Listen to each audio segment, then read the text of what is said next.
संविधान की हत्या की गई इस दिन,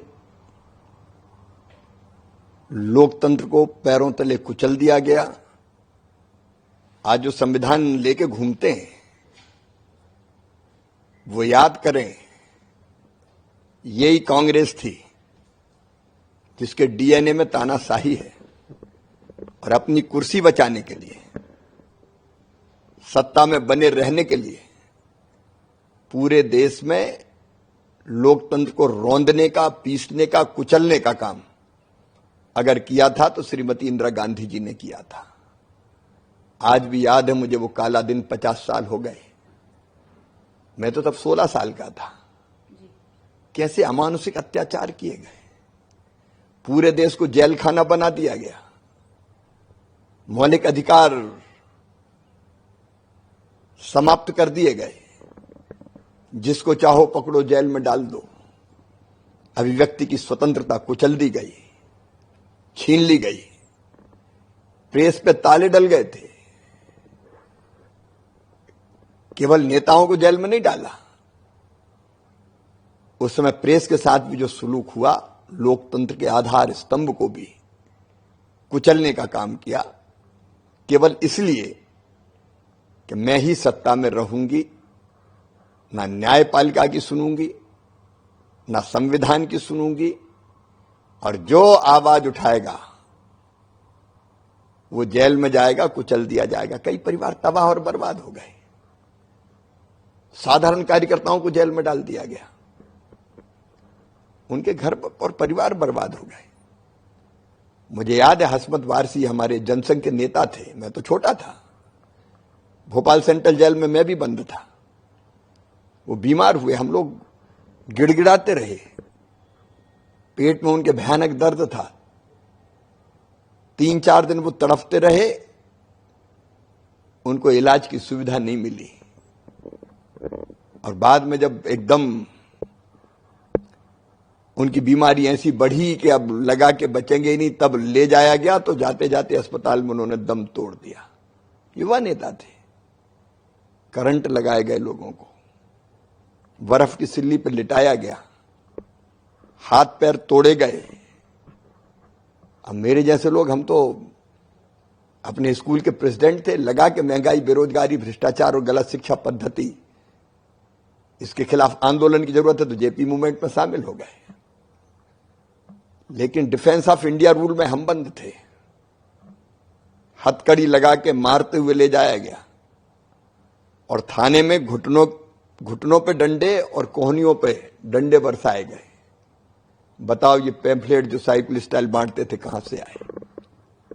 कि ये दिन भूलने लायक है? देश कभी ना भूले कि वो दिन स्वतंत्र भारत के लोकतंत्र के इतिहास का सबसे काला दिन है, संविधान हत्या दिवस। और ये संकल्प ले देश कि ऐसा फिर कभी दोबारा नहीं होगा। जी सर, अगर बात करें, मतलब उस टाइम पे आपका थॉट प्रोसेस था और क्या आपके माइंड में आया कि उनको सेनानी का नाम दिया गया? जिन लोगों ने लोकतंत्र की हत्या के खिलाफ आवाज उठाई,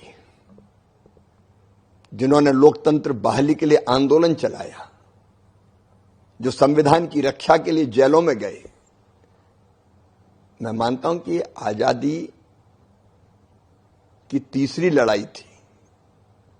प्रथम स्वतंत्रता संग्राम, फिर दूसरा स्वतंत्रता संग्राम, और ये तीसरा ही था जब पूरे देश में आपातकाल लगा के दमन चक्र चलाया गया। तो उन्हें बहुत कुर्बानी दी। मैं बताया, कई के छोटे मोटे कारोबार करते थे, व्यापार ठप हो गया, बीमार हो गए। अब मेरी दादी मां, मैं जेल में था, तो जेल में गया तो बीमार हो गई, लड़का जेल चला गया और बाद में उनकी मृत्यु हो गई। कई ऐसे नेता थे जिनके परिवार में मृत्यु हो गई, उनको अंतिम दर्शन के लिए नहीं जाने दिया। तो जिनने लोकतंत्र की रक्षा के लिए आवाज उठाई, उनको लोकतंत्र सेनानी कहना ही चाहिए, उनका सम्मान करना चाहिए। इसलिए मुख्यमंत्री रहते हुए मध्य प्रदेश में हमने किया था। जी सर, पेंशन देने का काम भी प्रदेश सरकार ने ही किया था, क्या बोलना चाहेंगे? ये जरूरी था, क्योंकि कई के परिवारों के पास आय का कोई जरिया ही नहीं बचा था। छोटे मोटे व्यापार बिजनेस दुकान थी तो चौपट हो गई, 19 महीने जेलों में रहे। तो और कई बार ऐसा था कि आजीविका का संकट खड़ा हो गया था। तो एक सम्मान निधि के नाते, केवल आजीविका के लिए नहीं, उनके सम्मान के लिए ये निधि प्रारंभ की थी। जी सर, अगर आपने भी इस चीज से एक्सपीरियंस किया और सुना ये भी जाता है कि जब आपको जेल ले जाया गया तो आपने अचानक से नारेबाजी स्टार्ट करी थी, क्या उस टाइम का दौर था, क्या उस टाइम पे था कि आपको नारेबाजी स्टार्ट? मैं तो 11वीं में पढ़ता था। ये बात सही है कि मैंने आपातकाल के खिलाफ आवाज उठाई थी। जेपी के आंदोलन में उस समय मैं शामिल हुआ था प्रेसिडेंट के नाते, और विद्यार्थी परिषद का तब तक कार्यकर्ता भी बन गया था। मैं बेगमगंज जेल भी जाता था, जहां हमारे कई लोग बंद थे भोपाल के पास। तो जेलर बहुत दयालु थे, वो अंदर भेज देते थे बैरिक में ही। तो सबसे मिल के आता था और उनके घर के समाचार देता था। और बाहर भी हम साइकिल स्टाइल पर्चा घरों में पहुंचाने का काम करते थे। साइकिल स्टाइल ही पर्चे हो पाते थे, कहीं छप तो सकते नहीं थे। तो एक दिन पुलिस ने, मेरे घर का भी घर का था, किराए के कमरे पर रहते थे, पढ़ने आए थे गांव से। तो दरवाजा खटखटाया और जब दरवाजा खुला तो सामने पुलिस खड़ी थी, नीचे भी पुलिस घेरे हुए खड़ी थी, जैसे किसी आतंकवादी को दबोचने पहुंचे हो। नाम पूछा तो मैंने बताया और फिर उन्होंने जो व्यवहार किया, एक तो गंदी गाली दी जो मैं दोहरा नहीं सकता, थप्पड़ मारना शुरू किया कि तू इंदिरा गांधी के खिलाफ आंदोलन चलाएगा हमारे इलाके में, कुचल देंगे। और जिन शब्दों का उपयोग किया वो सभ्य भाषा नहीं है। तलाशी ली तो मेरे यहां से साइकिल स्टाइल पर्चे से लेके चिट्ठियां तक सब बरामद हुई। तो मारते हुए वहां से मुझे हबीबगंज थाने ले गए। हबीबगंज थाने ले जाके हथकड़ियां डाल दी और फिर पूछा कि बताइए पर्चे कहां से मिलते थे। जब मैंने नहीं बताया, क्योंकि एक नाथूराम सोनी थे जिनकी छोटी सी लकड़ी के फट्टे वाली होटल थी, लेकिन वो जनसंघ के बहुत समर्पित कार्यकर्ता थे, वहां से मिलते थे। तो मैंने निश्चय किया कि बताना नहीं तो उनको भी पकड़ेंगे, उनका परिवार बर्बाद हो जाएगा। फिर करंट लगाने की धमकी दी। करंट लगाया नहीं, लेकिन वायर लगा के करंट लगाओ, इसको बर्फ की सिल्ली लाओ, उस पर सुलाओ। लेकिन उस समय मैं अडिग रहा कि मैं नहीं बता पाऊंगा कि कहां से पर्चे मिलते थे। फिर घुटनों में और कोहनियों में डंडे मारे और बाद में दूसरे दिन सवेरे फिर हथकड़ी लगा के एक मजिस्ट्रेट पटेल के घर जीप में हालांकि बिठा के ले गए। वहां पता नहीं रिमांड और क्या होता था, मुझे इतना याद नहीं, लेकिन मजिस्ट्रेट ने सिग्नेचर किए और फिर मुझे 2 सिपाहियों को दे दिया कि ले जाओ इसको जेल। तो 2 सिपाही मजिस्ट्रेट के घर से पैदल लेके मुझे चले, शायद उनको बस में बिठाना होगा कि वहां से जेल ले जाएंगे भोपाल में ही। तो एक बच्चे तांगे में आ रहे थे, स्कूल के बच्चे तब तक। उनने देखा मैंने पजामा और शर्ट पहनी थी और हालत भी रात भर सोया नहीं था तो खराब हो रही थी, चेहरा भी और कपड़े भी गुड़े मुड़े गंदे होंगे। तो उनको लगा ये कोई चोर है। तो बच्चों ने कहना शुरू किया, देखो देखो पुलिस पकड़ के ले जा रही, चोर है शायद। तो मुझे लगा ये तो गड़बड़ हो रही है। तभी अचानक जो हम नारा लगाते थे मेरे मन में आया कि अपन अकेले नारे लगाएं, जुल्म के आगे नहीं झुकेंगे, जुल्म किया तो और लड़ेंगे। पहले ने डांटा डपटी की कि चुप रहे, मैंने कहा अब तो चुप रहूंगा नहीं, जेल ही ले जा रहे हो और क्या करोगे, मारपीट भी लिया तुमने। फिर बस में बिठाए तो बस में भी नारे लगे, तो लोग कानाफूसी करने लगे, डरते तो थे लेकिन ये भी कहने लगे कि बड़ा अन्याय है, देखो छोटे से लड़के को ऐसे जेल ले जा रहे हैं। बाद में उन्होंने उतार के मुझे ऑटो में बिठाया, तो ऑटो में भी मैं सिर निकाल निकाल के नारे लगाता रहा, जुल्म के आगे नहीं झुकेंगे, जुल्म किया तो और लड़ेंगे। और ऐसे सेंट्रल जेल भोपाल पहुंच गए। तो बाहर हम पहुंचे तो अंदर बैरिक थी 6 नंबर की। मैं बाहर नारे लगा रहा था तो अंदर से नारे लगने लगे जो मीसाबंदी पहले से थे।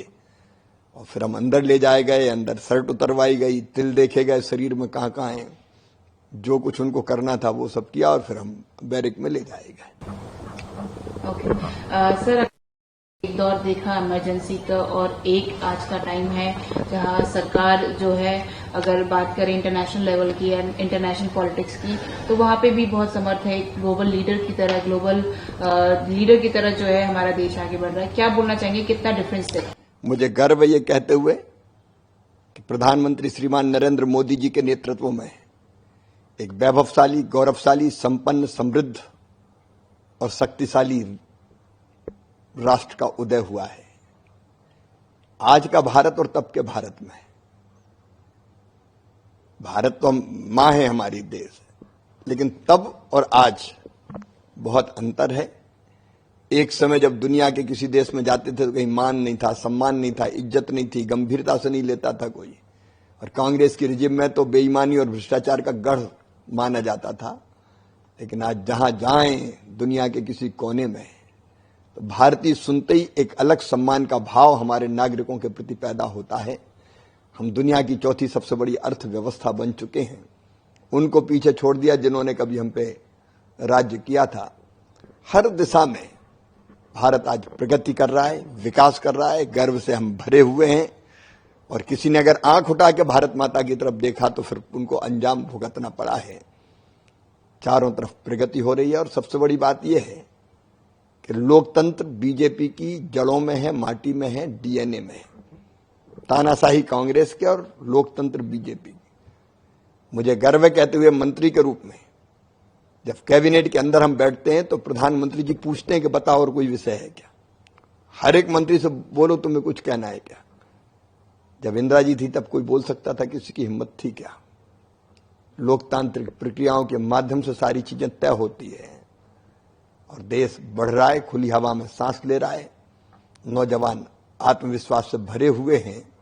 हमारी आर्थिक विकास दर हो, हमारे अनाज फल सब्जियों का उत्पादन हो, मेक इन इंडिया से लेके डिजिटल इंडिया तक, स्टार्टअप इंडिया से लेके स्टैंड अप इंडिया तक, महिला सशक्तिकरण से लेके ग्रामीण और शहरी विकास तक, औद्योगिकरण से लेके चारों तरफ जब हाईवे देखो आप, देख के गर्व से सीना फूल जाता है।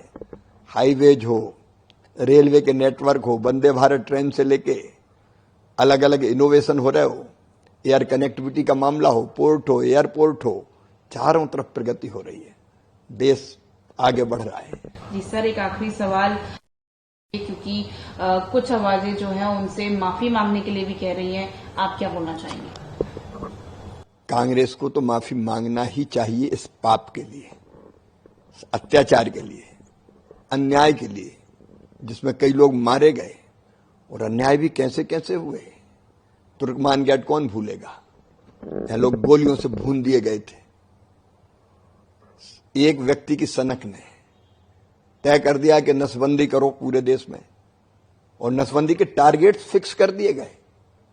हर एक अफसर को जरूरी है कि इतनी इतनी तो नसबंदी करके ही आओगे, और नहीं तो वेतन नहीं, प्रमोशन नहीं, पता नहीं क्या क्या लगा दिया।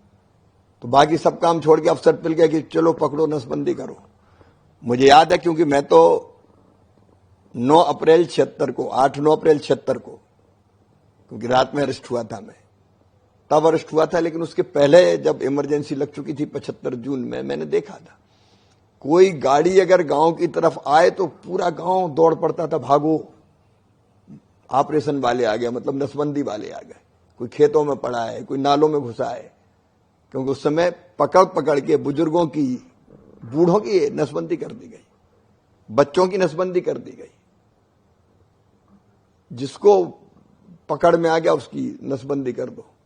उस समय नारा लगता था, खेत गए चकबंदी में, मकान गया हदबंदी में, और महिला खड़ी खड़ी चिल्लाए पति गया नसबंदी में। ऐसा आतंक था। ये कोई राज था क्या? ऐसे अमानुषिक अत्याचार के लिए कांग्रेस को नाक रगड़ के माफी मांगनी चाहिए कि ये गलती हुई थी।